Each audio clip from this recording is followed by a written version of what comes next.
Morning. Now, I'd like to begin today's video by saying if you have tuned in to watch anything about electric cars today, then you will be disappointed. This isn't one of my normal videos. This is in response to a load of questions I've been asked just recently about the kit I've upgraded to and what I'm using. This doesn't replace the next EV video, if you like. This is an additional one. So if you're interested, stick with me. If you're not, probably best you hit stop now and you'll get notified when the next video goes up. But thank you for hitting play anyway.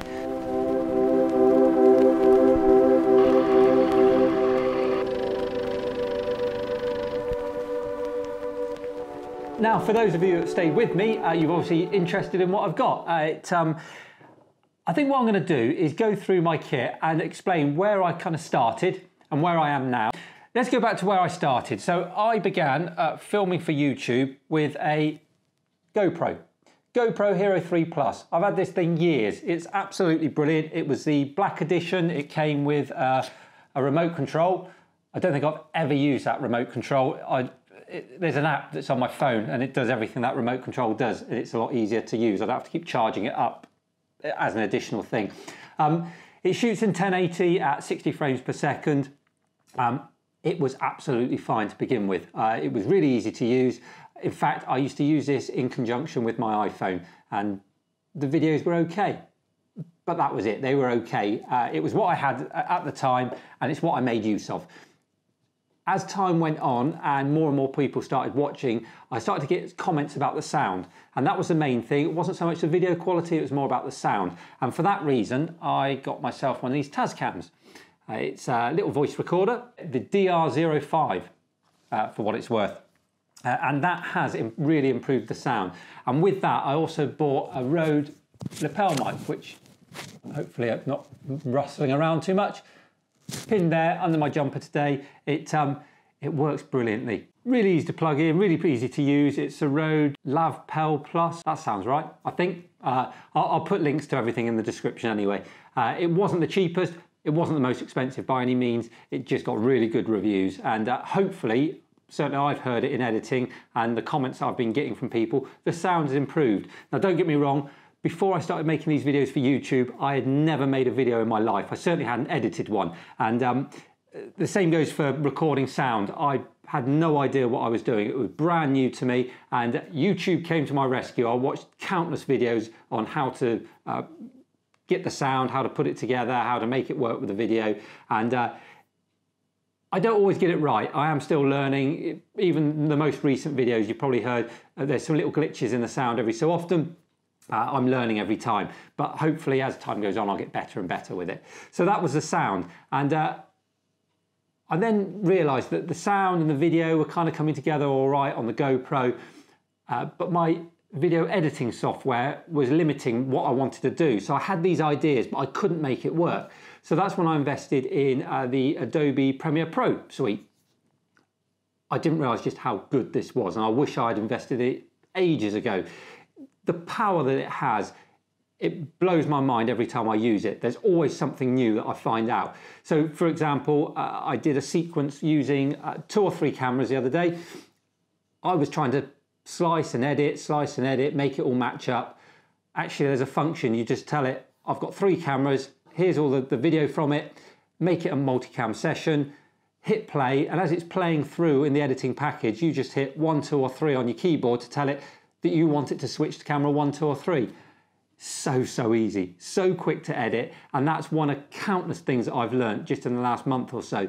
So that has made the flexibility of what I can do with my videos so much better. And hopefully, again, you've seen just in the editing that I'm being a little bit more inventive now and hopefully making it a little bit more interesting for you. But having got that editing software package, I realized that some of the creative things I wanted to do, I couldn't do with the video from the GoPro.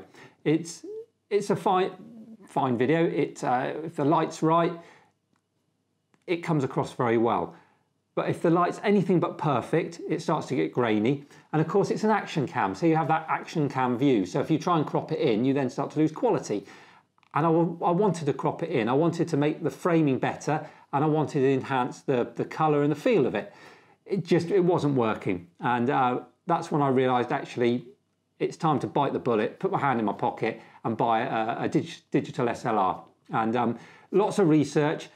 I've always shot Canon as far as still photography, so I had a few lenses for it. So I went to look at Canon again, and without breaking the bank and going for something brand new, I found an amazing Canon 70D, which is what I'm shooting on now.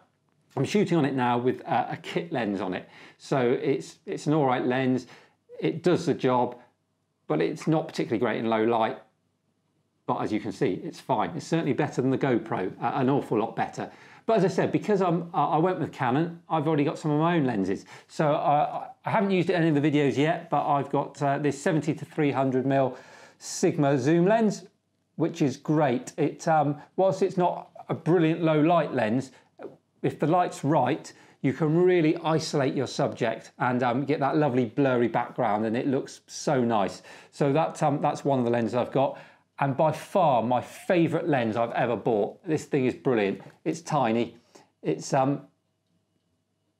what's called a prime lens. It's a Canon 50mm. It's fixed focal length, so you can't zoom in and out on it. But it's so good in low light. It goes down, I think, to f1.4, which if you know what that means, it's you'll know that that's really good. If you don't, that's the amount of light that it can let into the lens. And the lower the F number, the more you can isolate your subject and the more you get that lovely blurry effect behind. The only downside, obviously, is it doesn't zoom in and out, so the camera has to be quite a distance away from me if I want to film myself on it, which isn't always great. So I can't do that hands held, walking around with the camera in my hand, kind of vloggy style with that. In fact, the only lens I can do that with is the one that's on at the moment, which has no image stabilization on it. So it won't be particularly great. You can correct that in the editing software, but again, it's never as good as when it's done on the camera. So for that reason, there's another lens that I want to get, which hopefully will be the next thing that I buy. But more about that when I get it. I'm still researching. The reason why I enjoy doing these videos so much, so historically, I've taken photographs. I've edited them, played about with them. Some I've really liked, some I've wasted whole days shooting, but who cares? It's a lovely day out. You know, whatever you like doing, whatever your hobby is, it's the process that you enjoy, not always the end result. But if you can get the end result as well, it's the icing on the cake. Now, I did that for years, and I showed my photos to my family, some of my friends, but that was kind of it. And then they just got stuck on a hard drive somewhere and never seen again. Very, very few ever got printed on a canvas. So that was fine, but it kind of takes something away from the experience. And that's what I found that YouTube has filled in the gap, because I've been able to be creative, I've been able to do different things, and more so now I'm trying to kind of make the videos more interesting, and there's an audience of people that can view it and critique it, and it's brilliant because on the whole there's some lovely comments from you all, and I really enjoy reading your comments, but there's also some really constructive feedback. And that is how I've managed to improve. And that's something that I've missed in the past, because it's just my eye and my eye alone. And who's to say what I'm doing is right? Say, I've had no formal training on any of this. This is all stuff I've picked up as I've gone along. And this kind of vlogging thing is really taking my experience from taking still photographs and trying to compose and make videos that look like I think a photograph should look. So your help has been invaluable, and hopefully it's improved it for you, because there's been some really, really good feedback. Some of you really do know what you're talking about. So anyway, that's the camera, that's the sound. The other thing that's got me really excited recently is a drone. I had no intention of buying a drone until a mate of mine came round. In fact, Mark, the guy who you saw drive my Leaf for the first time, he came round with his drone. He had a Phantom 3, DJI Phantom 3. Now, it was a bit broken, so we tried to fix it. We kind of half fixed it. I got it flying a bit, and it gave me the bug for it. But this thing was huge. You had to carry it around in a suitcase, and there was no way I was going to spend a load of money on something that I would never take anywhere with me. Waste of time. But whilst I was having a look at it, I saw DJI had released a new drone, and it was the Mavic Air. And look at this thing. It is tiny. That, I'll show you in a minute, folds down. Got on the front there a 3-axis gimbal, which has a camera on there that records in 4K well, 4K at 60 frames a second. It'll record in 1080 at 120 frames per second. So some of the slow-mo shots you've seen recently, I've got with this. The wheel spin shot I did of the front wheel of my car, that was done on this, 1080 at 120 frames a second, sat on top of my camera bag. Never took the thing off. It was just because that camera is so good on there. It will fly, oh goodness knows, it'll fly miles away. It goes beyond what I can see. I wouldn't do that because I want to see where it is all the time. But it goes absolutely miles. It's so stable. The gimbal makes the camera, it doesn't shake, it doesn't do anything. And you can get some lovely smooth shots with it. And again, because I've never had one before, I'm experimenting, I'm working out the best camera settings, I'm working out how to make the best use of it really. There's all sorts of auto functions on it, so I can tell it to follow my car, I can tell it to follow me, I can tell it to circle round. You've seen that in some of the videos. I'm still learning, but that is the best thing I've bought in a long, long time. I love it. And the controller, quite simply, my phone clips into it, and that's my controller. Now, the reason I like it so much is this thing folds down into literally nothing. So if I take my phone out of here,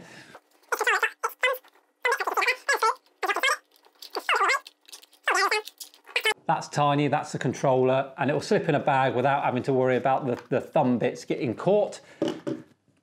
The drone itself comes in its own little box, which is a lovely little box, I have to say. It's got the camera cover, so once I put that on, clips in place, fold the legs away,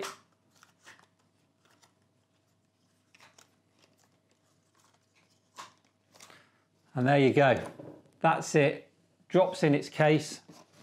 I absolutely love this bit of kit, and look at the size of it. That is a, what is it, iPhone 7 Plus. If I put that on the front of the case there, you can just see how small that is, even in its case. It's tiny, absolutely brilliant. I'm made up with this, as you can probably tell. So pleased that I got it. So that has also made a huge amount of difference, and it means that I can think a bit more about my shots, I can think a bit more about the videos I'm doing, and what it's led to. When I very first started, I was trying to record pretty much every day, and that dropped every other day. What I've got thought now is, rather than just churning out mindless content, not that it was mindless, but you know, I could talk nonsense at you every single day. Actually, what I want to do is choose specific topics that interest me, that I think will interest you, and then make the best possible video around them. So if that means I'm only putting out 2, maybe 3 videos a week, then so be it. I would rather do that and have you enjoy them than you think, oh, here we go again. Another day, another video from Ryan, he'll just ramble on about some old nonsense. So hopefully all these things are going to improve the quality of the videos, which will ultimately mean that you will enjoy them more. That's my hope anyway. Keep giving me the feedback. I love it. And it's not just the feedback, it's just the interaction. I thoroughly enjoy all the little chats we have online.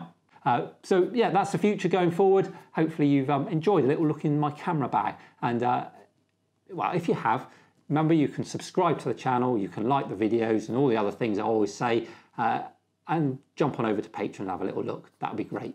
But next time, promise, it'll be all about EVs. I'll be back to normal, and as and when I get a load more kit, we'll do another one of these. But until then, thanks for watching. Take care. See you soon.